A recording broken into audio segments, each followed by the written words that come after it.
நெல்லை மாவட்டம் பெரியபாளையத்தில் பிரிந்து சென்ற மனைவியை சேர்த்து வைக்க மறுத்த மனைவியின் தம்பியை கொலை செய்து கல்குவாரி குட்டையில் வீசிய ஆசாமி போலீசில் சரணடைந்தார். வெள்ளைப்பாண்டி என்ற அந்த நபர் திருட்டு, கொள்ளையில் ஈடுபடுவது, மது அருந்துவிட்டு வந்து மனைவி சுதாவை அடிப்பதுமாக இருந்துள்ளார்.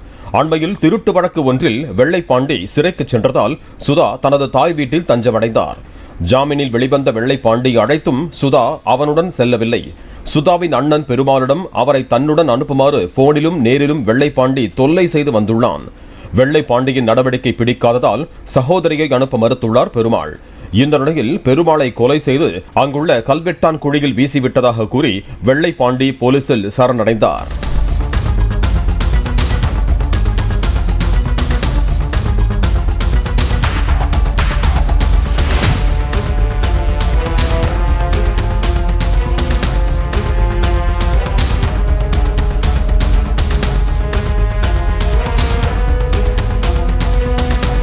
பிளே ஸ்டோர் மற்றும் ஆப் ஸ்டோரில் இருந்து பாலிமர் செயலியை QR கோடு மூலம் பதிவிறக்கம் செய்யுங்கள்.